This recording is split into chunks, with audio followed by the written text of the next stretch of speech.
The metallic click was sharp and final. It was the sound of a handcuff closing, locking tight around my wrist.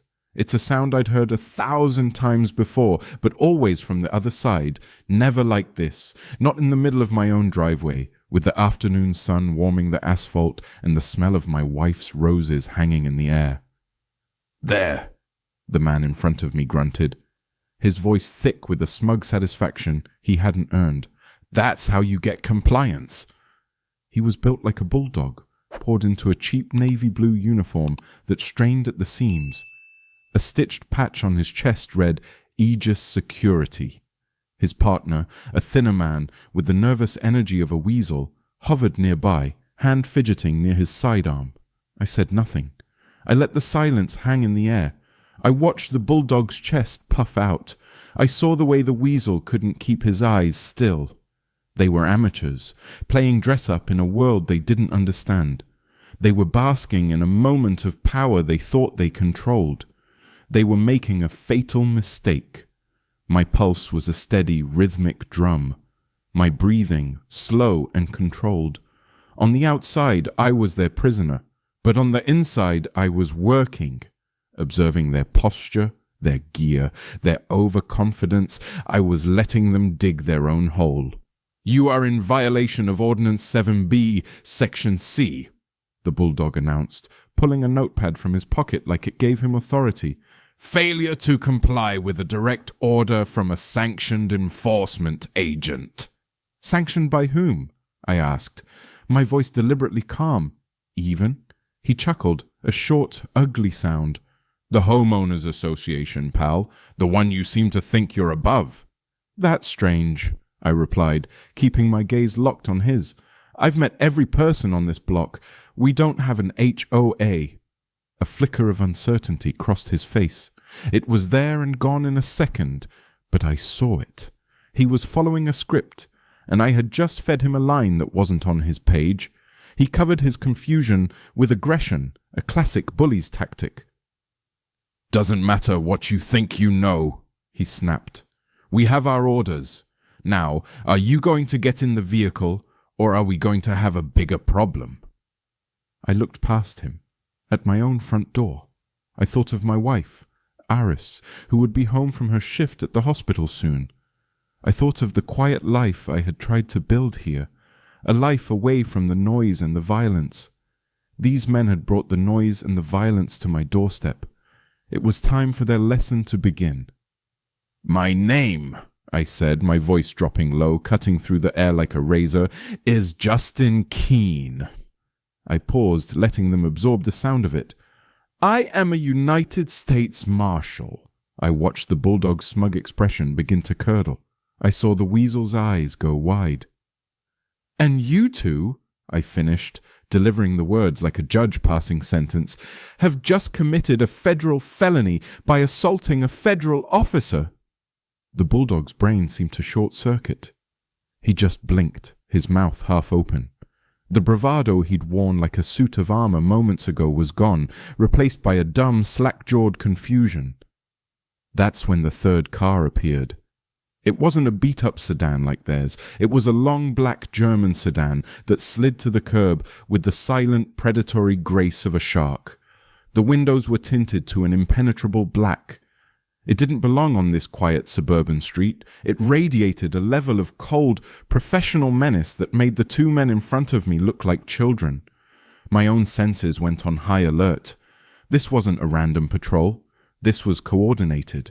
The two Aegis guards immediately straightened up, their entire posture shifting from aggressor to subordinate. They turned to face the car with a nervous reverence.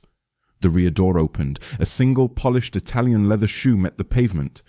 Then the man himself unfolded from the dark interior. He was tall and lean, dressed in an immaculate grey suit that cost more than my monthly mortgage payment. He moved with a confident ease that told me he was used to being in charge. A cold fist clenched in my gut. It was a feeling of unwelcome recognition. I knew this man. His name was Caleb Vance. We had come up through the same training grounds a lifetime ago, but while I had chosen a path of service, Caleb had been lured away by the siren song of money and power, disappearing into the shadowy world of private security. He didn't even look at me at first. His cool, assessing gaze fell upon his two clumsy employees. "Report!" he said. His voice was a quiet baritone, yet it carried an unmistakable edge of command that made the two guards flinch. "Sir, Mr. Vance," the bulldog stammered, his face now pale. This subject was non-compliant. He was resisting." Caleb's eyes finally moved to me, taking in the scene, lingering for a fraction of a second on the handcuffs. There was no surprise on his face, no shock, just a flicker of what looked like disappointment, annoyance, as if I were a logistical problem he hadn't anticipated but was fully prepared to solve. He looked back at his man, his expression unreadable. "Release him," he ordered. "But sir, he said he was a—" Caleb cut him off, his voice dropping even lower, laced with ice. "I am fully aware of who Mr. Keene is. Now, for the final time, release him." The weasel fumbled with the key, his hands shaking. A moment later, the cuffs clicked open. I slowly rubbed my wrists, never taking my eyes off Caleb. He walked toward me, stopping a few feet away.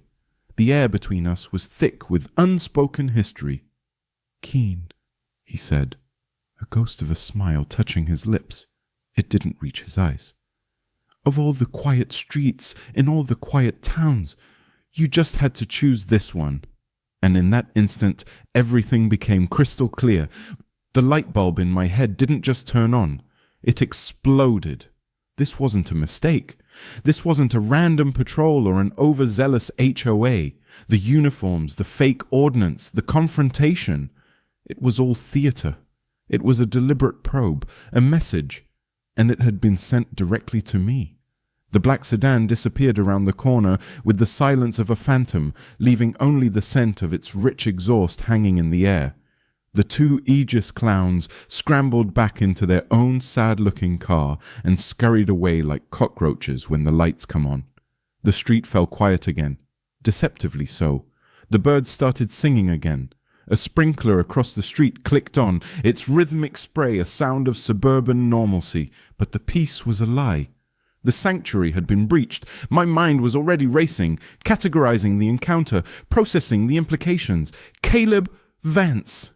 Here, the name echoed in my head, a relic from a past I had tried to bury. He wasn't just a security consultant. He was a master of the game, a man who saw rules as mere suggestions and people as pawns.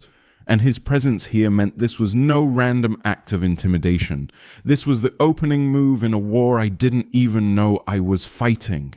I walked back into my house, the familiar click of the front door closing behind me, a hollow sound. The first thing I did was what I was trained to do. I followed protocol. I picked up my phone and dialed the one man I was supposed to be able to trust implicitly, Deputy Director Henderson of the U.S. Marshal Service. "Keene," Henderson's gruff voice answered after 2 rings. "I hope you're calling to tell me you've finally learned how to fish." "I wish I were, Dave," I said, walking to the window and looking out at the empty street. "I need to report an incident. Assault on a federal officer." There was a pause on the other end. "Yourself?" "Affirmative. 2 men, claiming to be private security, cuffed me in my own driveway. They were under the command of a man named Caleb Vance." I let the name hang in the air. Henderson was a veteran. He knew the players. He knew who Vance was. The silence that followed wasn't one of shock. It was a heavy, calculated silence. "Justin," he said finally, his voice shifting from friendly to cautious. "You're on administrative leave. Are you sure you didn't escalate the situation?" "They blocked my driveway and assaulted me, Dave. The only thing I escalated was my own survival rate." "Look," he said, and I could hear him shuffling papers. A classic avoidance tactic. Vance's new company, Aegis, they have contracts, big ones. They're a legitimate enterprise. If you have a problem with their guards, file a report with the local PD. Let them handle the jurisdictional squabbles. I couldn't believe what I was hearing. This isn't a squabble. This is a targeted action against a federal agent. Vance knew who I was. And you can prove that? He called me by name. Justin, listen to me, Henderson said, his voice now firm, official. You've been through a lot. The doctors said you needed to decompress. Don't go looking for shadows where there aren't any. My advice, let it go. File a local complaint and let them handle it. Do not engage. That's an order. The line went dead. I stood there, the phone heavy in my hand, a cold realization washing over me. It was colder than the steel of the handcuffs. The wall I was up against wasn't just Caleb Vance. It went higher. I was on my own. The war began not with a bang, but with a parking ticket. The next morning, a bright orange slip was tucked under the windshield wiper of my truck, which was parked squarely in my own driveway. The violation: improper storage of a vehicle on a residential plot. It was nonsense. Utterly, infuriatingly, legal-sounding nonsense. The fine was $50. It wasn't about the money. It was a message. We are everywhere. We control the rule book. When Aris got home that evening from a long shift at the hospital, I tried to hide it from her. But she's a trauma doctor. She can read people better than I can read a crime scene. She took one look at my face and knew something was wrong. "What is it, Justin?" she asked, putting her bag down and touching my arm. I told her a sanitized version. A jurisdictional spat with an overzealous private security firm. I left Caleb's name out of it. I didn't want that particular shadow falling over her. "Be careful," was all she said. She trusted me, but she also knew the man she'd married. I didn't walk away from fights. 2 days later, the second shot was fired. A certified letter from the city's code compliance office arrived. A neighbor, it claimed, had filed an anonymous complaint about the color of our window shutters not adhering to the community's aesthetic standards. Our house had been built before any such standards existed. It didn't matter. We were given 30 days to comply or face a daily fine. The pressure was methodical. It was the slow, steady drip of water torture designed to make me feel powerless, to make me look irrational and paranoid. The final straw came on Saturday. Aris had gone to the farmer's market. She called me an hour later, her voice a mixture of anger and disbelief. "Justin, they towed my car." "What?" "I was inside for 20 minutes. I came out and it was gone. The man at the store next to me said a truck from Aegis Towing just hooked it up and drove off." I spent the next hour on the phone, navigating an infuriating labyrinth of automated menus and unhelpful dispatchers. Aegis Towing claimed the car had been reported as parked in a fire lane. It hadn't been. They said it was now in their impound lot, 20 miles away. To get it back would cost $300. Cash only. That night I stood at my living room window, looking out into the darkness. Every passing headlight, every dog bark, every rustle of leaves felt like a threat. They weren't just coming after me. They were coming after my life. After Aris. They were turning my home, my sanctuary, into a prison. Caleb wasn't trying to kill me. Not yet. He was trying to dismantle me, piece by piece, using the very system I had sworn to uphold. And he was enjoying it. In a room miles away, bathed in the cool blue glow of a dozen monitors, Caleb Vance swirled a glass of amber liquid. The screen showed silent, high-definition feeds of a quiet suburban street. One screen was magnified, showing the silhouette of a man standing in a darkened window. His phone buzzed. He answered it, his voice a low murmur. "He's reacting as the profile predicted," Caleb said, taking a slow sip. "He's a man of action, and we've placed him in a cage where action is impossible. The pressure is building. He feels isolated, powerless." He listened for a moment. "Patience," Caleb continued, his eyes fixed on the lonely figure in the window. "A bullet is messy. It creates martyrs. This is cleaner. We will let him break himself. And when he does finally make a move, it will be rash, unsanctioned, and we will be there to officially stop him. Let him exhaust himself. The final phase of the operation is what matters." I knew I couldn't win this war by fighting on Caleb's terms. The system was compromised. Protocol was a dead end. To fight a ghost, you have to become one yourself. I needed someone who lived in the shadows, someone outside the lines. My mind went back a decade to a sprawling corruption case I had worked on as a junior marshal. It involved a powerful shipping magnate and a trail of bribery that went all the way to the state capital. The whole thing was blown open by one man, an investigative reporter who was tenacious, brilliant, and completely fearless. His name was Elias Croft. The powers that be had crushed him for it. They couldn't disprove his story, so they destroyed his reputation. He'd lost his job, his credibility, and had vanished from the public eye. It took me 2 days of digging through old databases and public records to find him. He lived in a small, run-down house on the other side of the county, a place that looked more like a fortified bunker than a home. The yard was overgrown, the windows were barred, and a security camera was aimed squarely at the front gate. When I knocked, the door opened only a crack, held by a thick chain. An eye, old but sharp as a hawk's, peered out at me from the darkness within. "Go away," a gravelly voice said. "I'm not buying whatever you're selling." "I'm not selling anything, Mr. Croft," I said, holding my hands up where he could see them. "Press, police, doesn't matter. I'm done talking." The door started to close. I had one shot.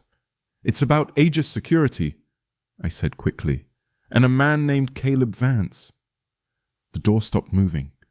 The eye in the crack narrowed, a flicker of a long dormant fire suddenly rekindling in its depths.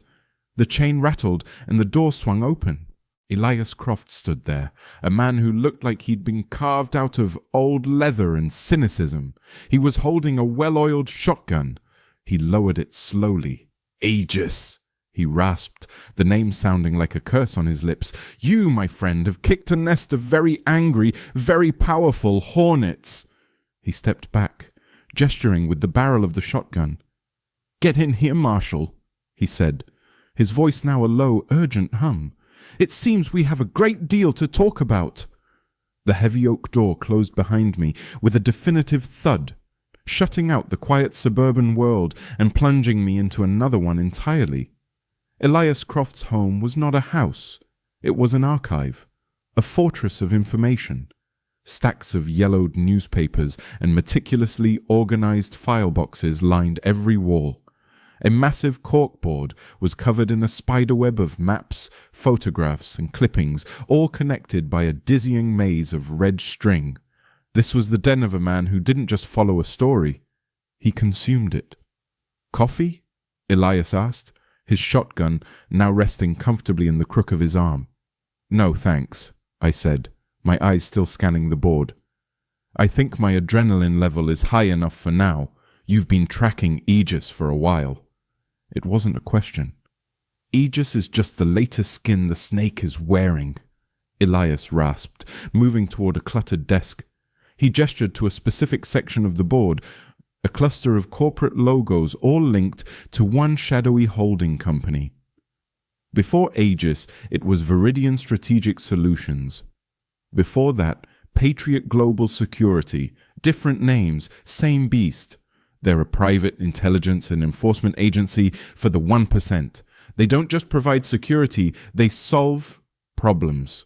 He explained that they operated in the grey areas of the law. They'd buy up the debt of a failing company, use it as leverage to seize control, and then strip it for parts.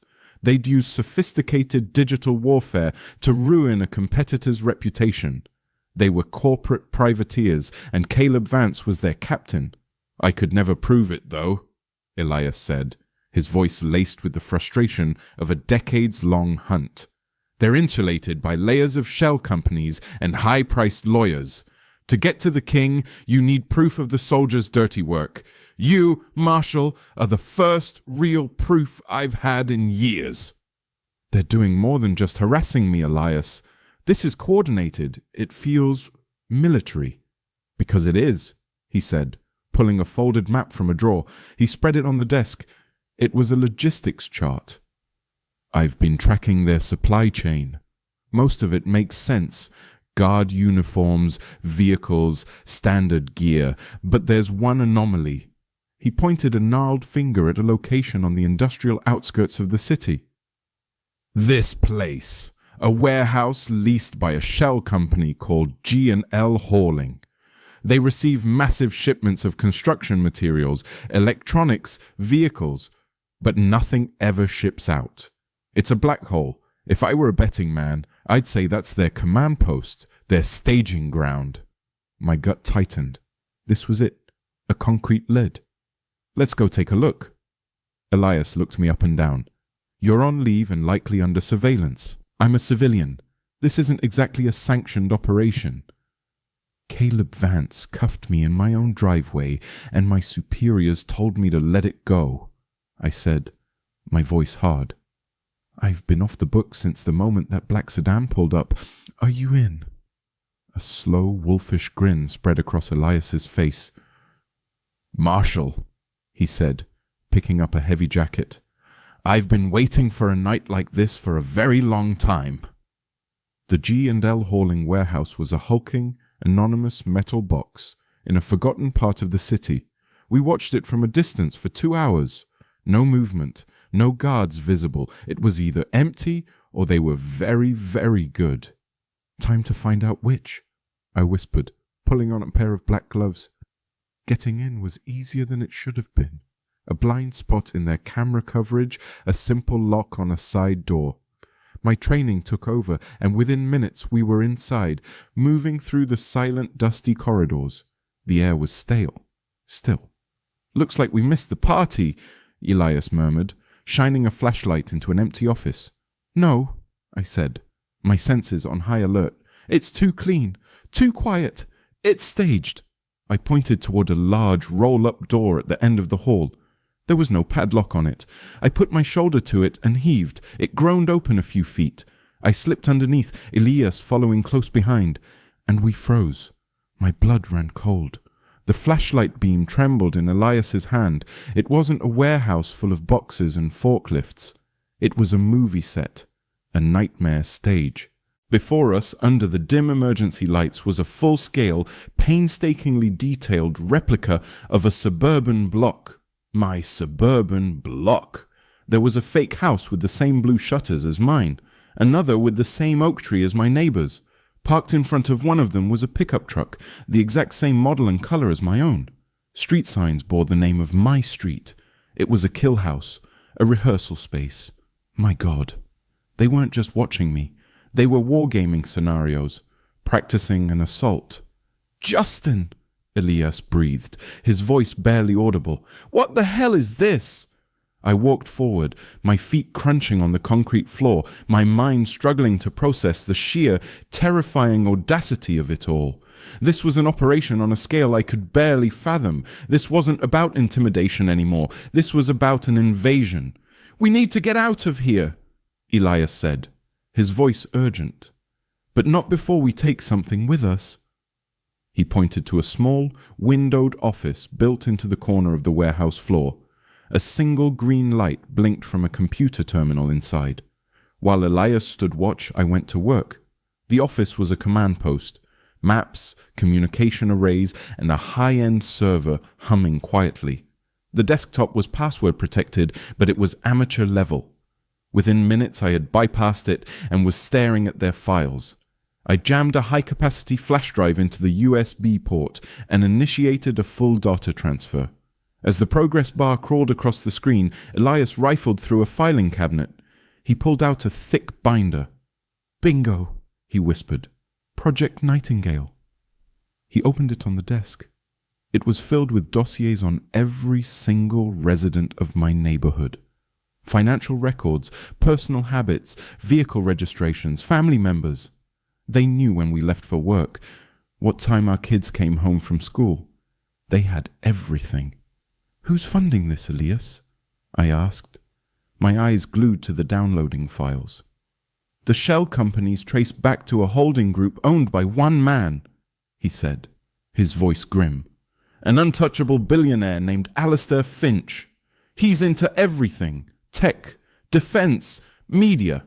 And for the last 5 years, the DOJ has been trying to build a racketeering case against him, but their star witness vanished into the Federal Witness Protection Program. My blood turned to ice. On the screen in front of me, the download completed. One file name caught my eye. It was labeled Asset Extraction Priority 1. My fingers trembled slightly as I clicked it open. It wasn't a file on me. It was a dossier on the quiet, elderly man who lived 3 houses down from me. A retired history professor everyone knew as Mr. Peters, but the file had his real name, the Honorable Judge Lawrence Miller, the lead federal judge in the government's case against Alastair Finch. Placed in WITSEC 5 years ago, it all crashed down on me at once. The entire operation, the neighborhood control, the surveillance, the harassment. It was all tactical terrain preparation. It was designed to create a controlled environment where they could isolate and extract or eliminate a high-level federal witness. I was never the target. I was just the complication, a trained federal agent who had unknowingly moved onto their battlefield. The phone in my pocket buzzed. It was Aris. "Get the drive," I snapped at Elias. "We have to go, now." I answered the call as we sprinted for the side door. "Aris, are you okay?" But it wasn't her voice. It was the clipped official tone of my boss, Deputy Director Henderson. "Justin," he said, and his voice was cold, devoid of any warmth. "You need to come home, right now." A knot of pure dread tightened in my stomach. "Dave, what's going on? Where's Aris?" "We're at your house, Justin. Just get here." The line went dead. My mind was screaming. It was a trap. It had to be. I floored it, the car eating up the miles back to the suburbs. Elias was frantically scanning the data on a laptop. "Justin, this is bad. They have financial records, encrypted communications." But I wasn't listening. I turned onto my street and my heart stopped. There were 2 official Marshal's service sedans parked in front of my house. I slammed the car to a halt and jumped out. I saw Henderson standing on my porch, his face grim, and then I saw them. 2 of my colleagues, men I had trained with. They were escorting Aris out of our front door. Her hands were cuffed behind her back. Her face was a pale mask of shock and utter confusion. Her eyes found mine across the lawn, wide with a silent, desperate question. "Henderson!" I roared, stalking toward him. "What the hell is this? What have you done?" He had the decency not to meet my gaze. "We received an anonymous tip, Justin, corroborated by a digital flag from Justice. Evidence was found on her hospital computer, encrypted communications, financial transfers linking her to a known associate of Alastair Finch." The words hit me like physical blows. A tip, a flag, evidence. It was a perfect frame-up, airtight, diabolical. Caleb hadn't just come after me. He had poisoned the well. He had turned my own wife into a weapon to discredit and neutralize me. He had used the full weight of the very system I served to crush me. I was no longer a suspended marshal. I was the husband of an accused traitor. I stood there, frozen, as they put my wife into the back of a government car. She looked at me one last time, through the window before it pulled away, disappearing down the street, leaving me utterly, completely alone. A fugitive in my own life. The taillights of the government sedan carrying my wife disappeared into the night. A primal scream of pure, helpless rage built in my chest, but I choked it down. Rage was a luxury. It was a fire that would consume the very oxygen I needed to think, to move, to fight. And I had to fight. My world had been surgically dismantled in a matter of hours. I was no longer a marshal. I was a target. I was no longer a husband protecting his home. I was a fugitive. Henderson's presence meant there was a burn notice out on me by now. My face would be flagged at every airport, my plates at every toll booth. I was a ghost. It was time I started acting like one. I jumped back into my car, the engine roaring to life, and peeled away from the curb, leaving my home, my life behind me in the rearview mirror. I drove for an hour. taking random turns, making sure I wasn't being followed before ditching my car in a long-term parking lot at a bus station. I disabled the GPS and threw my service phone into a storm drain. I was officially off the grid. My only lifeline was Elias. We had set a simple emergency rendezvous, a 24-hour diner off the interstate, a place steeped in the smell of stale coffee and regret. He was there, tucked into a booth in the back, a grim look on his face.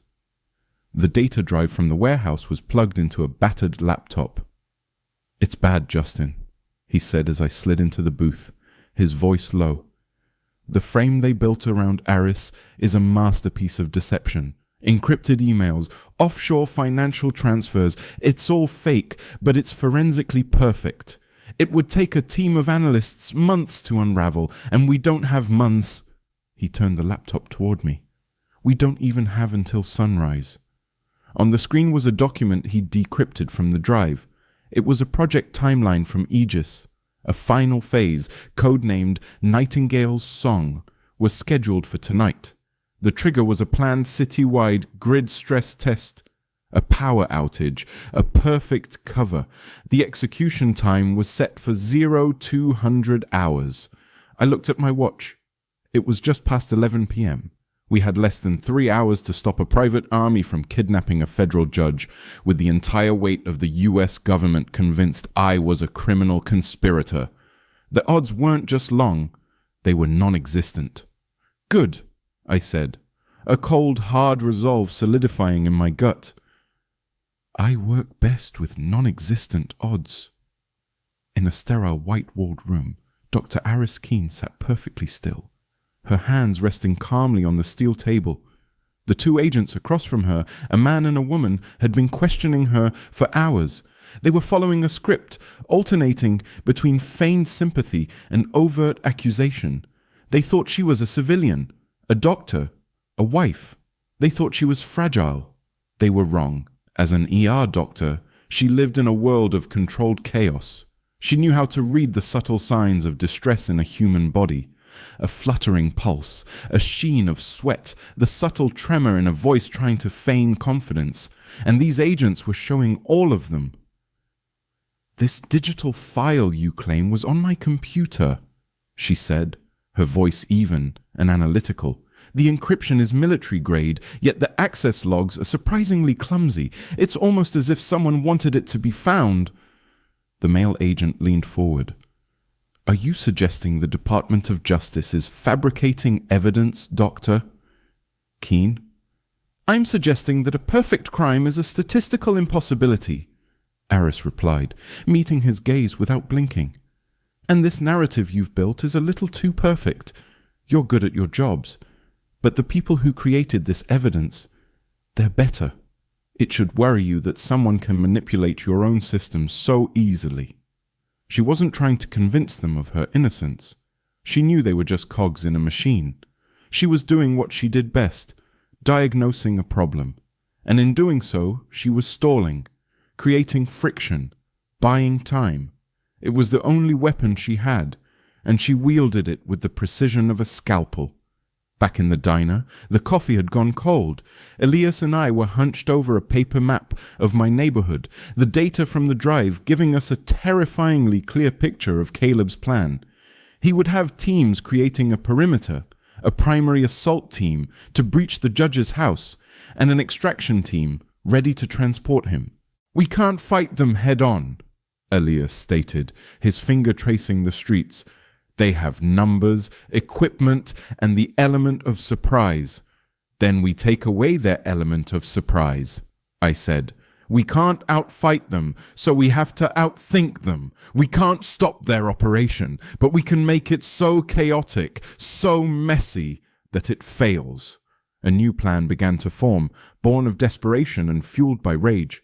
A guerrilla war fought on the battlefield of suburbia. Step 1, Elias would use a burner phone to feed anonymous tips to a hungry young reporter he knew at a local news station. Not a full story, just enough to get a news van rolling. A tip about a private security firm impersonating utility workers during the blackout. It would introduce an unpredictable element. It would shine a small, unwelcome light into Caleb's carefully planned darkness. Step 2. I would become a ghost. I knew every inch of that neighborhood. I knew the faulty latch on the miller's back gate. I knew the motion sensor floodlight on the Henderson's house that was overly sensitive. I knew which family had the yappy dogs that went crazy at the slightest sound. I would use that knowledge to create chaos. My objective wasn't to defeat them. It was to delay the primary assault team, to pull the perimeter guards out of position, and to create a window, however small, for me to get to Judge Miller before they did. "It's a suicide mission, Justin," Elias said, his face grim. "They took my wife, Elias," I replied, my voice dangerously quiet. "As far as I'm concerned, my life is already over. This is just settling the bill." At 0:15:55 hours, I was in position, crouched in the deep shadows of a neighbor's overgrown hedge line. The world was quiet, too quiet. Then, at 0200 hours precisely, it happened. The streetlights flickered once, twice, and died. The entire neighborhood was plunged into an unnerving, absolute blackness. The grid was down. For a moment, there was only silence. Then I saw them. 2 unmarked utility vans, their engines whisper quiet, glided onto the street. Men dressed in dark blue technician uniforms emerged, but they moved with the disciplined, silent precision of a military fire team. They fanned out, creating a perimeter, their movements economical and deadly. They carried heavy tool bags that I knew were filled with weapons and breaching gear. It was time to go to work. From my pocket, I pulled a small universal garage door opener I'd modified. I pointed it 2 blocks down, at a house where I knew the family was on vacation. I pressed the button. In the silence, the loud groan of their garage door opening was like a cannon shot.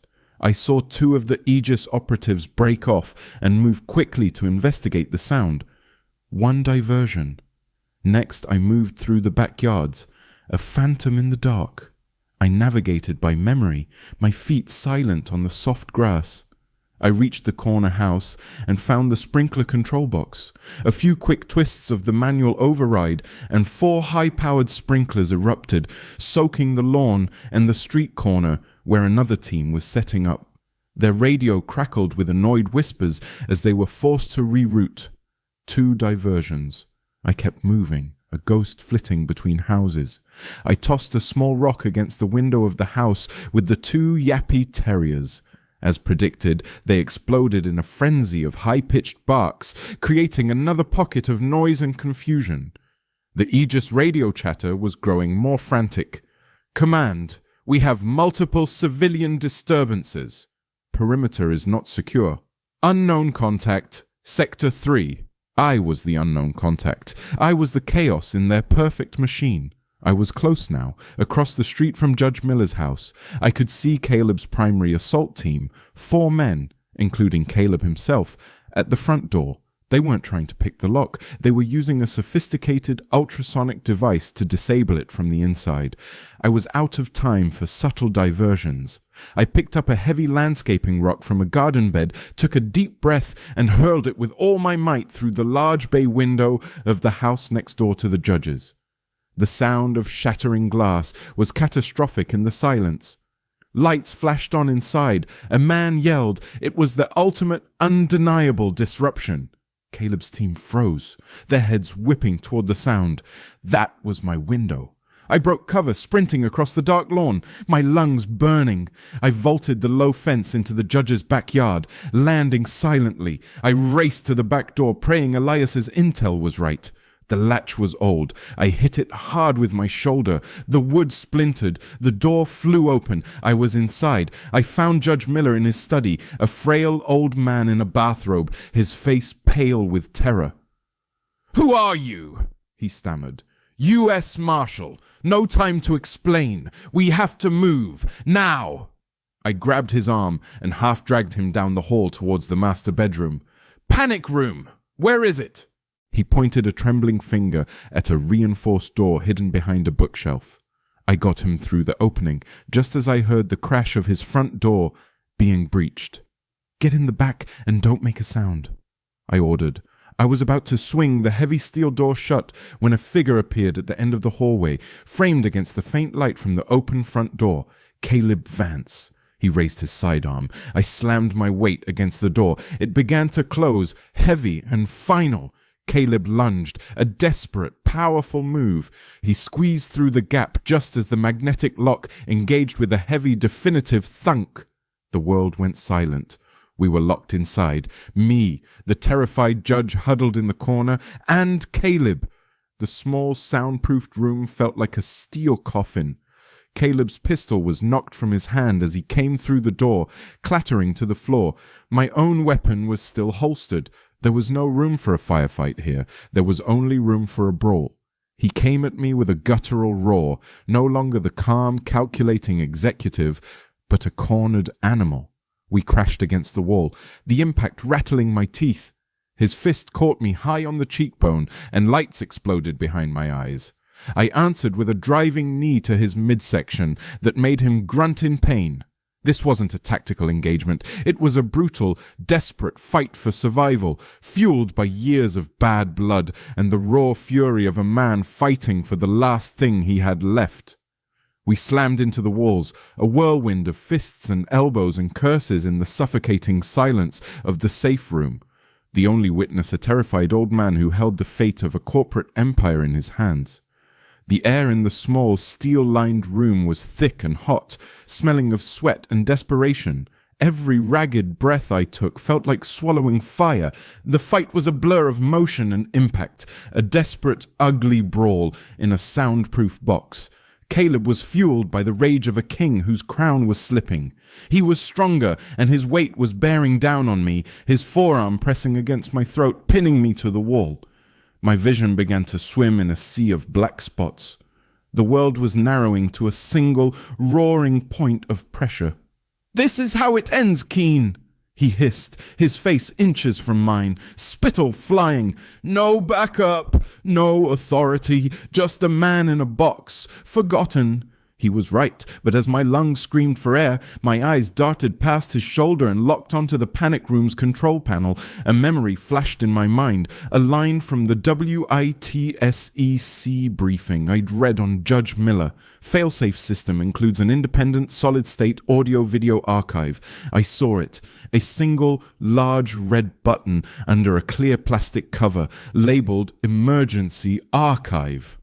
It was a desperate 1 in a million chance. With the last of my strength, I slammed my free hand sideways, my palm striking the plastic cover. It cracked. I slammed it again, my knuckles screaming in protest, and my fingers found the button. I mashed it. A small, discreet green light on the panel blinked on. We were live. We were recording.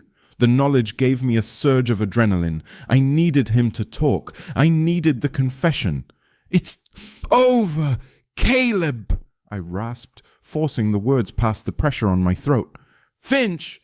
Alistair Finch! He can't protect you from this!" Caleb laughed, a raw, triumphant sound. The pressure on my throat increased. "You fool! Finch doesn't protect me. He pays me. He owns the game. He owns Henderson. He owns the politicians. He owns the system that threw you out. He buys silence and I deliver it. And when I'm done with you, I'll deliver the judge and Finch will own a piece of the Justice Department itself." It was everything. The motive, the conspiracy, the confession, all of it captured. Now, I just had to live long enough to use it. I drove my thumb hard into the pressure point just below his jaw. His grip loosened for a split second. Just enough. I twisted, ducking under his arm, gasping for air. He swung wildly, and I used his momentum against him, hooking his leg and driving him face first into the steel wall. He crumpled to the ground, stunned and groaning. I didn't hesitate. I stumbled to the control panel, my vision clearing. I saw the integrated comms unit. I punched in a number I knew by heart, the direct encrypted line to Deputy Director Henderson's office. The line connected. I didn't say a word. My finger found another button on the console. Transmit last archive. The small green light turned amber and a progress bar appeared on the tiny screen. I watched as the file, The video, the audio, Caleb's snarling confession streamed directly to the man who had ordered me to stand down. Checkmate. For a long moment, the only sound in the steel room was my own ragged breathing and Caleb's pained groans from the floor. Then, faintly at first, I heard it. A distant sound, piercing the night. Sirens. Not the quiet, efficient hum of Aegis's private army. These were the loud, chaotic, unmistakable sirens of the local police department. They grew louder and louder, a wave of beautiful, anarchic noise washing over our quiet, besieged street. I leaned against the wall, every muscle in my body aching, and allowed myself a grim smile. I used the panel to disengage the lock. The heavy door swung open. The scene in the judge's house was one of controlled chaos. Uniformed police officers were everywhere, their faces a mixture of confusion and alertness. They swarmed me, weapons raised until Judge Miller stepped out from behind me. "This man," the judge said, his voice trembling but firm, "is a U.S. Marshal. He just saved my life." Outside, the neighborhood was bathed in the flashing red and blue lights of a dozen squad cars. The Aegis operatives, caught completely off guard by the arrival of actual law enforcement, had been rounded up. They now stood in a line on the lawn, their hands cuffed behind their backs, their tactical gear looking ridiculous under the strobing lights. A few minutes later, another car arrived, a government sedan.